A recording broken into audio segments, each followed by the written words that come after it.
Teman-teman, takwa itu singkatnya, definisi yang paling singkat dan mencakup adalah membangun hubungan baik dengan Allah. Itu cara cepatnya. Wa may yattaqillaha, siapa yang mampu mendekati Allah dengan baik. Oke, sekarang kita terapkan logikanya. Kalau kita punya persoalan, bukankah kita akan berkonsultasi kepada orang yang kita duga mampu menyelesaikan masalah kita? Ya kan? Bukankah kalau Anda punya masalah di handphone, Anda akan datang ke counter handphone? Bukankah kalau ada orang punya masalah di kendaraannya, dia akan datang ke bengkel yang sesuai dengan kendaraannya?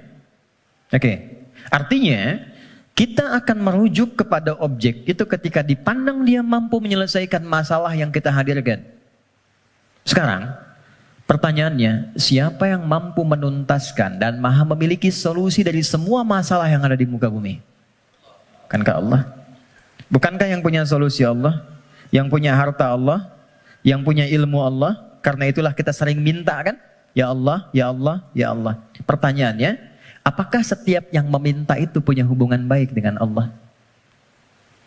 Anda punya masalah, lalu Anda ingin kontak teman, minta bantuan, tapi hubungan Anda nggak baik, dikontak nggak temannya?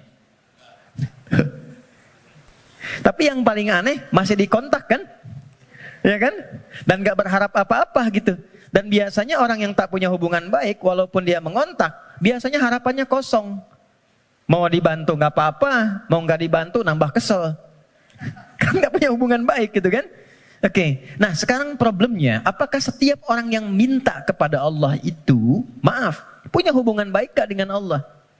Karena sifat Allah itu nggak mungkin diminta kecuali diberi, nggak mungkin dimohon kecuali dikabul. Itu ada di Quran surah kedua ayat 186. Paling kiri sebelah bawah di mushaf standar. Wa idza sa'alaka 'ibadi 'anni fa inni qarib ujibu da'watad da'i idza da'an. Itu kalimatnya. Jika ada hambaku Muhammad SAW bertanya kepadamu, berkonsultasi untuk mendekat kepadaku, ingin datang kepada Allah. Biasanya kalau motif hamba datang kepada Allah itu biasanya dua. Satu, pengen minta sesuatu, yang kedua mau bertobat. Umumnya begitu. Umumnya. Nah, sebelum datang Allah sudah memahami karena Maha tahu sifatnya. Maka Allah jawab, ujibu da'watad da'i idza da'a. Katakan padanya, enggak usah lelah, aku sudah memahami sebelum dia datang. Wah, itu secara psikologis hebat sekali. Kalau Anda bertanya, Mas Dimas, mana ustadznya? Kok jam 10 belum datang? Iya nih, kayaknya nggak jelas ustadznya datang apa enggak.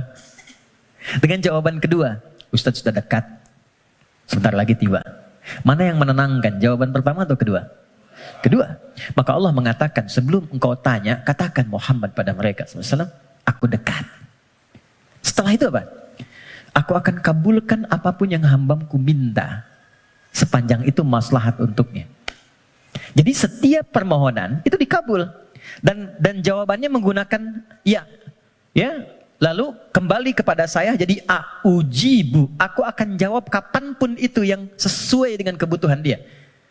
Ya, karena sifat doa itu gini, sifat doa itu mengabulkan apa yang dibutuhkan, bukan memberikan apa yang dimintakan.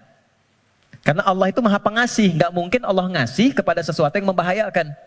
Ya, kadang kalau memang betul itu maslahat buat Anda, minta, Anda butuh diberi seketika.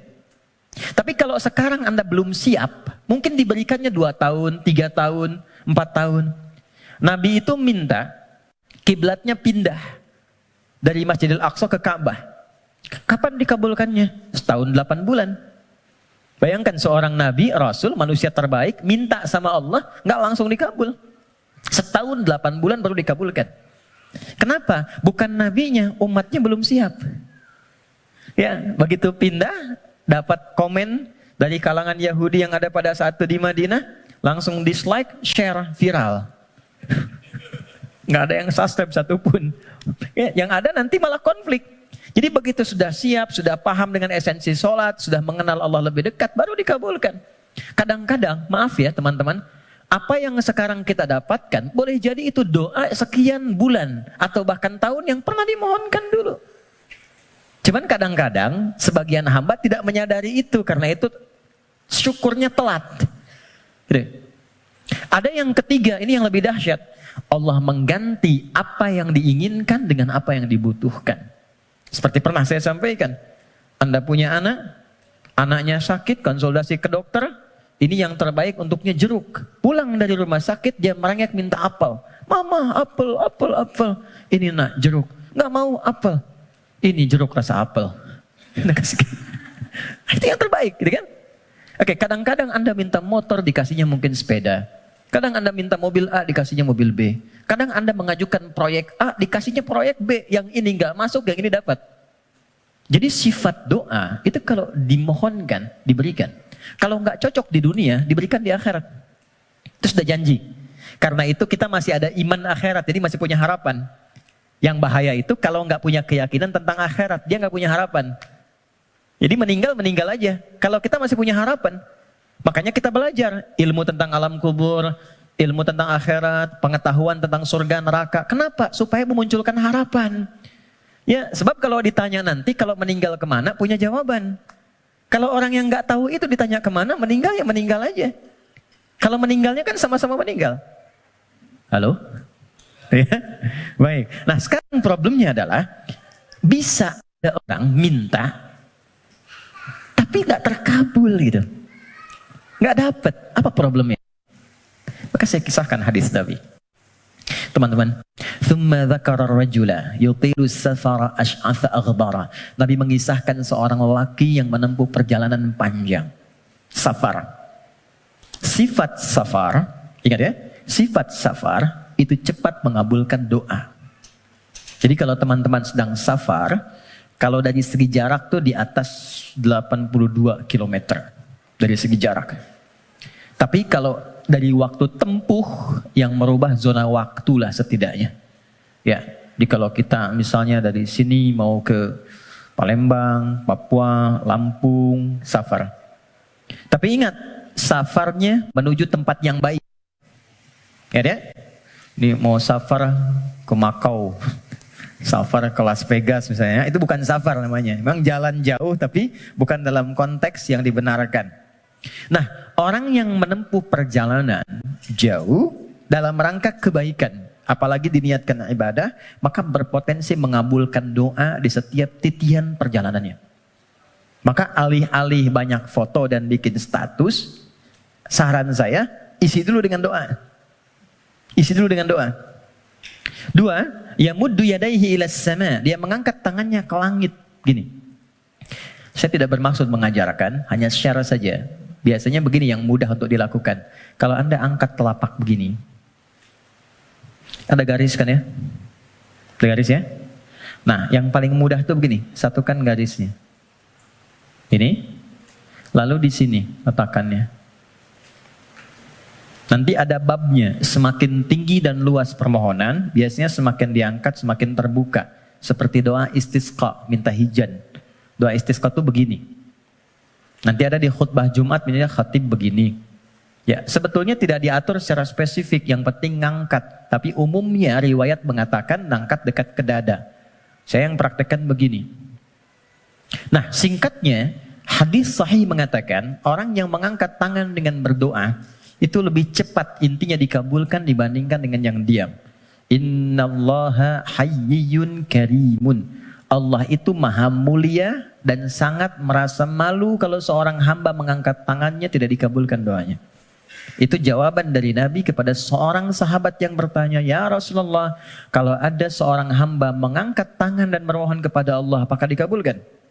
Kata Nabi, bagaimana menurutmu jika ada temanmu minta kepadamu sambil menengadahkan tangannya begini?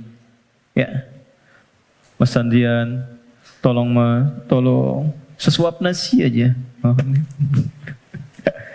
Kalau nggak ngasih malu kan? Maka kata Nabi, Allah lebih malu karena sifat rahimnya, lebih malu kalau hambanya mengangkat tangannya lalu dia tidak memberinya. Dua. Tiga, ini kunci cepat. Fayaqulu ya Rabb, ya Rabb. Lalu dia bermohon dengan al-asma'ul husna. Cara ketiga, Kalau doa ingin cepat dikabulkan, mulai dengan al-asmaul husna. Enggak perlu semuanya. Pilih satu nama yang sesuai dengan permohonan yang kita ajukan. Contoh, Allah punya berapa nama? Ya, yang dihitung 99. Itu yang disebut dengan al-asmaul husna. Quran surah ke-17 ayat 110. Ulidu'ullaha. Kalau engkau punya persoalan, kata Allah, sebut namaku, minta. Awid Ur-Rahman, sebut namaku sang pemberi tanpa batas, maha kasih yang luas. Ayyamma tad'u, tapi kalau engkau ingin spesifik, falahul asmaul husna, pilih satu nama yang sesuai dengan kebutuhanmu. Contoh, Anda minta untuk dilapangkan rezeki, sebut ya Allah, Allahnya dulu, Allah, ya Razzaq, ya Allah, ya Razzaq, ya Allah sang pemberi rezeki. Anda belajar atau anak Anda belajar, ingin diberikan keluasan ilmu, ya Allah, ya Alim. Pilih salah satu. Nabi Zakaria ketika bermohon kepada Allah, manusia itu berkata, kamu punya keterbatasan, gak mungkin punya keturunan. Maka beliau menyebut nama Allah sang pemberi tanpa batas. Namanya ya Wahhab. Disingkat dengan Hab. Ya, Wahhab. Banyak persoalan ingin dikuatkan kesabaran, ya sabar. Ya, jadi kalau Anda mau minta, nggak harus semua disebut. Nanti yang nggak ada, jadi ada. Ya Allah, ya Razak, ya Alim, ya sabar. Tadinya nggak punya masalah, Anda malah punya masalah, gitu kan? Oke. Dia menyebut ketiganya. Jadi dia mengatakan, ya Rabb, nama puncak untuk pemberian dengan sifat rububiyah. Dia Safar. Dan orang ini mengangkat tangan. Apa kata Nabi? Anna yustajabu lidzalik. Ini susah doanya dijawab. Gimana bisa terjawab? Ternyata dia dalam keadaan sedang punya hubungan yang tidak baik dengan Allah. Kata Nabi, mat'amu haramun. Makanan dia sumbernya dari yang haram. Mashrabu haramun. Minumnya yang haram. Malbasu haramun, pakaiannya dari yang haram. Wa ghudhiya biharamin, dan perangkat hidupnya haram. Saya pegang gelas dari tadi, saya ingin tunjukkan begini. Ini gelas masih terbuka. Gini. Man. Saya bisa masukkan apapun. Spidol, pena, even itu air, dan yang lainnya. Tapi kalau mulai itu tersekat begini, apa yang bisa dimasukkan? Kalau sekatnya masih tipis, mungkin masih bisa ditembus. Sepanjang tajam permohonan, air mata keluar, bermohon dengan lembut dan lirih, masih bisa tembus. Tapi kalau yang menutupnya semakin tebal dan kuat, bagaimana bisa tembus? Maksiat yang membuat kita terhubung, buruk, jelek sinyalnya, koneksinya bahkan terputus dengan Allah, itu yang menjadikan sekat-sekat yang menghambat cawan hati kita untuk menerima pengabulan doa dari Allah Subhanahu wa Ta'ala. Maka tadi saya katakan di awal, bagaimana ada orang punya hubungan yang kurang baik dengan Allah, saat yang bersamaan dia berani meminta. Bersyukurnya Allah punya sifat Rahman dan Rahim yang masih menampung permintaannya dan mengabulkan. Cuman hamba itu yang harus membuka sekatnya dulu supaya pengabulan itu bisa masuk ke dalam dirinya. Jadi sifat Rahman Allah menjadikan doanya tetap dikabul. Cuman mental. Itu maksudnya. Ya Allah Maha Adil, tetap memenuhi janji, diminta diberikan, cuman terpental. Karena apa? Sekatnya belum dibuka. Nah, untuk membuka sekat itu dan dibangun kembali hubungan baik, itu yang disebut dengan takwa namanya. Ya. Bagaimana Anda bisa meminta khusyuk berdoa? Saya kadang-kadang suka mau senyum sendiri. Ada orang berdoa, tapi gerah juga. Minta khusyuk, tapi dia membawa perangkat haram dalam dirinya. Gambar-gambar yang tak pantas, video-video koleksi yang buruk masuk di handphonenya. Kok bisa masuk sakunya saat yang bersamaan dia sholat? Kok bisa? Nggak malu sama Allah. Kan kita mengetahui Allah maha mendalami segala hal. Allah maha mengawasi. Lalu ada orang mengumpulkan hal yang haram, bahkan dalam handphonenya, dia masukkan ke sakunya, dan dia masih senang menunaikan sholat. Dan merasa nyaman dengan itu. Apalagi dengan keadaan sadar, dia hasilkan perangkat dirinya, pakaian dari cara yang tidak benar, kemudian juga perangkat dari cara yang tidak benar, kemudian dia diuji dengan persoalan yang Allah ingin bimbing dia untuk mendapatkan jalan keluar yang baik, tapi dia menggunakan itu dan dengan perasaan bangga dia bermohon kepada Allah. Tapi sekali lagi, karena Allah itu Rahman, sayang, kasih, maka persoalan sebesar apapun yang dirasakan dan bagaimana bentuknya, demi Allah saya katakan, pada akhirnya itu adalah jalan menuju kebahagiaan. Kalau bukan jalan kita menemukan kembali harapan cerah untuk terhubung dengan Allah yang membuka kebahagiaan sejati berikutnya, atau memang itulah titik pertemuan dari semua keinginan yang akan dikabulkan.